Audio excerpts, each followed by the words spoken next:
Hello dear students and parents, आप लोगों के लिए बहुत ही इम्पॉर्टेंट अपडेट है। मिनिस्ट्री ऑफ एजुकेशन ने गाइडलाइंस इशू की हैं उन बच्चों के लिए जो कि जिनकी एज अभी तक 16 ईयर्स नहीं है या उन्होंने क्लास 10th पास नहीं की है, तो अब वो कोचिंग नहीं ले सकेंगे। कोचिंग मीन्स सभी टाइप की कोचिंग है, मेडिकल, इंजीनियरिंग या अदर कोचिंग है।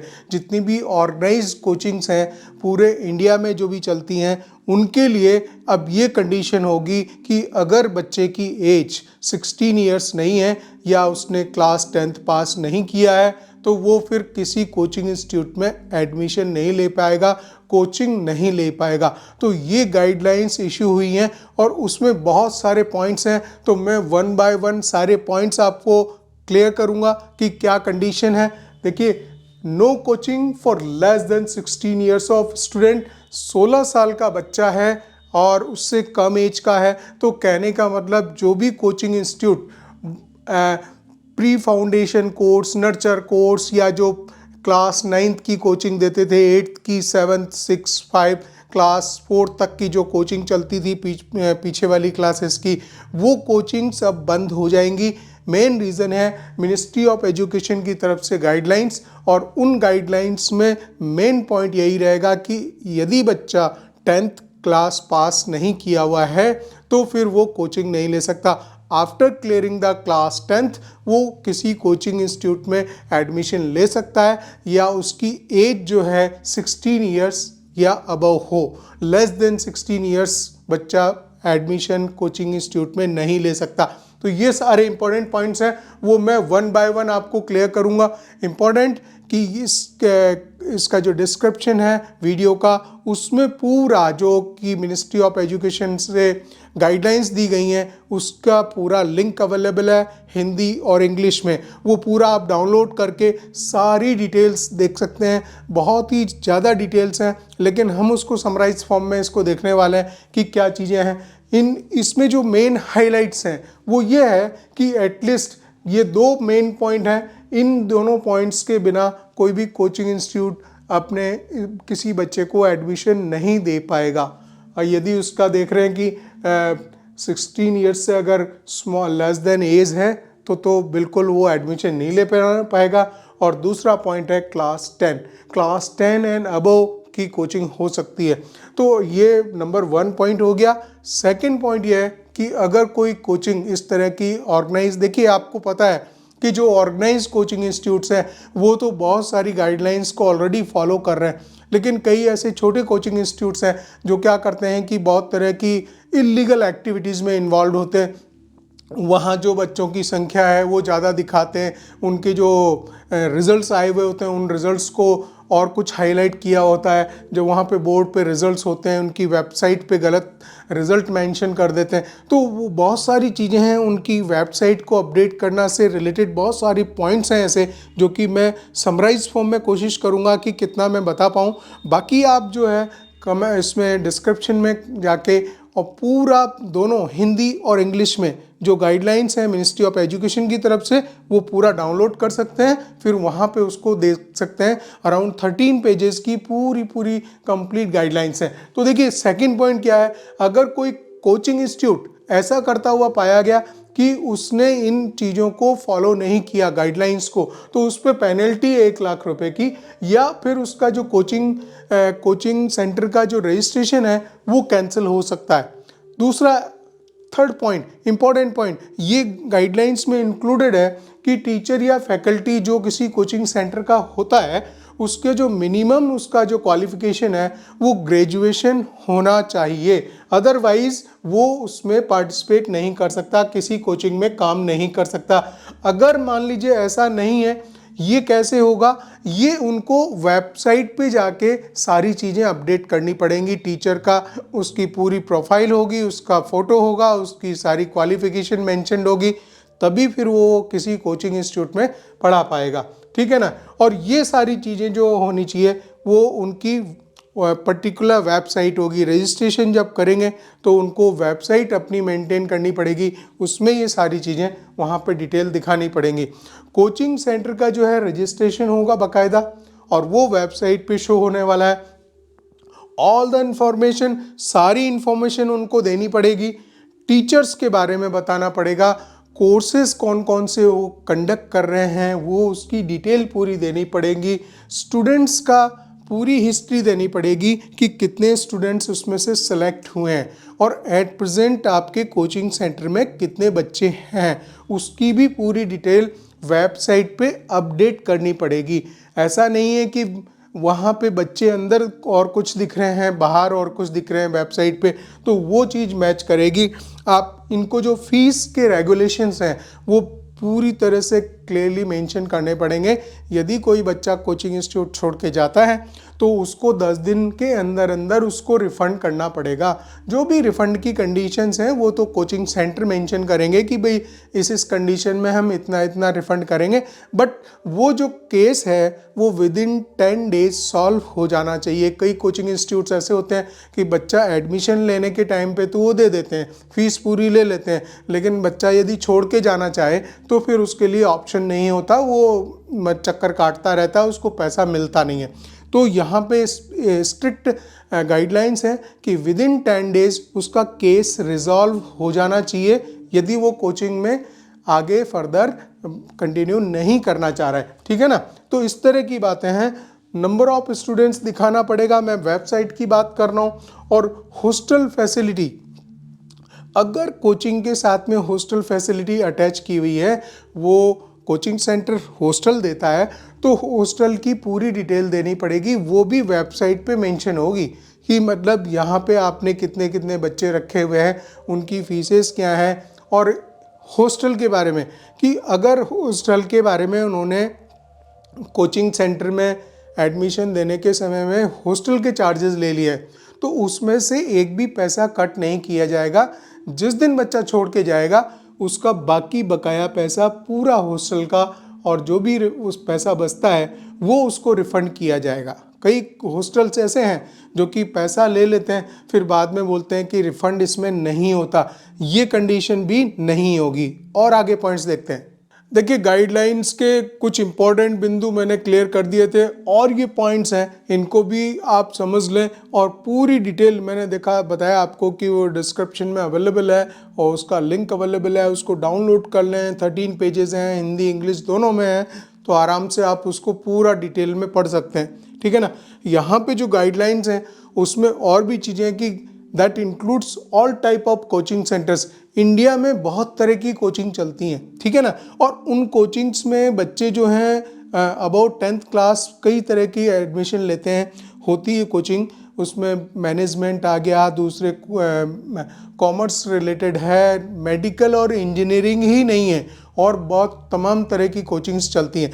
उन सभी कोचिंग में ऐसा होगा कि अब क्लास 10th से एंड अबव बच्चा एडमिशन ले सकेगा, लेकिन अगर क्लास 10th उसका पास नहीं है या बिलो 10th क्लास तो वो एडमिशन नहीं ले पाएगा।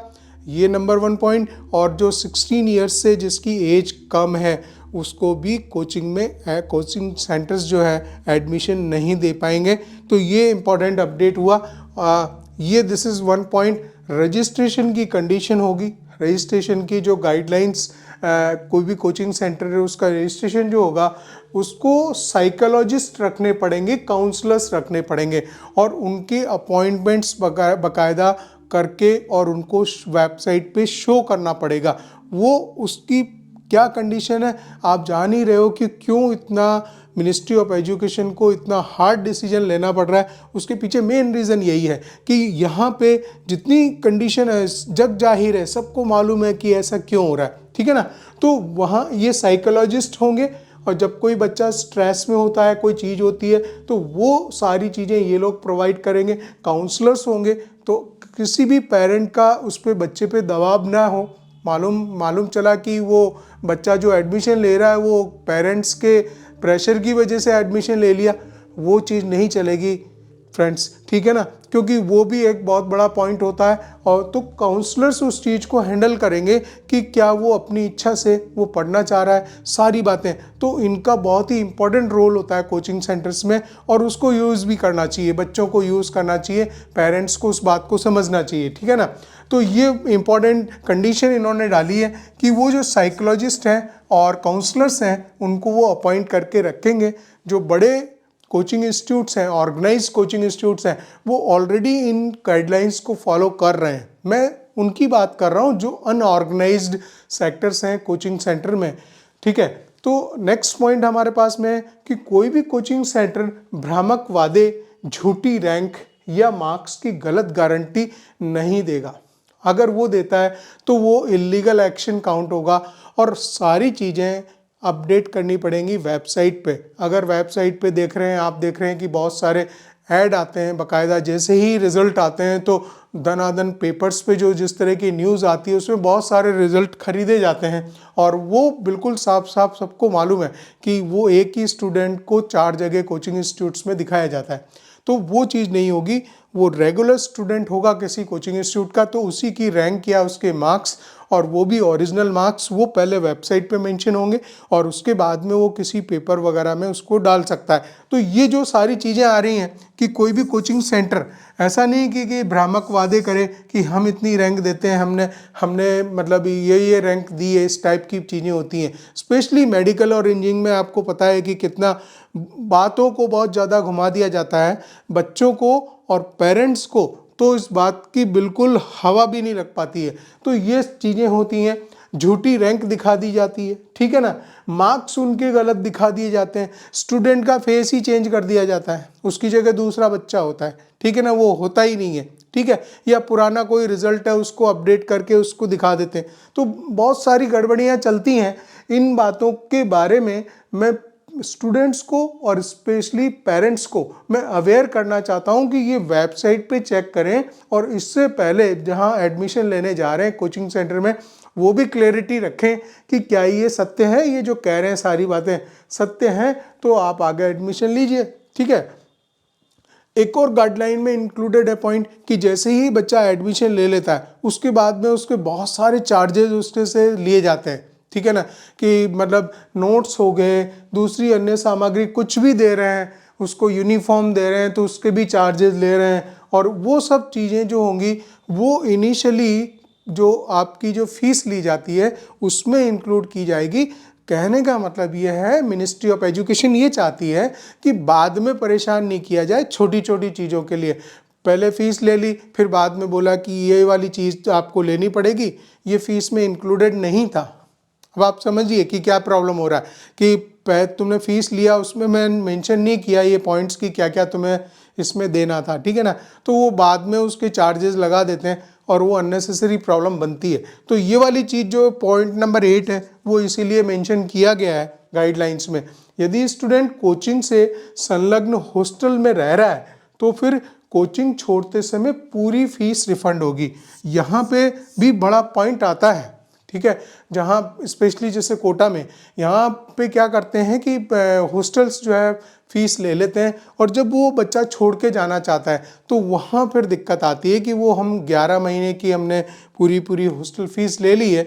तो इस तरह की कंडीशन, यदि वो इंडिविजुअल हॉस्टल है तो वो अपना काम ऐसा कर सकता है, लेकिन वो किसी कोचिंग सेंटर से कनेक्टेड हॉस्टल है तो फिर उसको ये वाली कंडीशन को फॉलो करना पड़ेगा, इस गाइडलाइन को, कि जब वो बच्चा छोड़ के जा रहा है तो आपको उसका पूरा रिफंड देना पड़ेगा।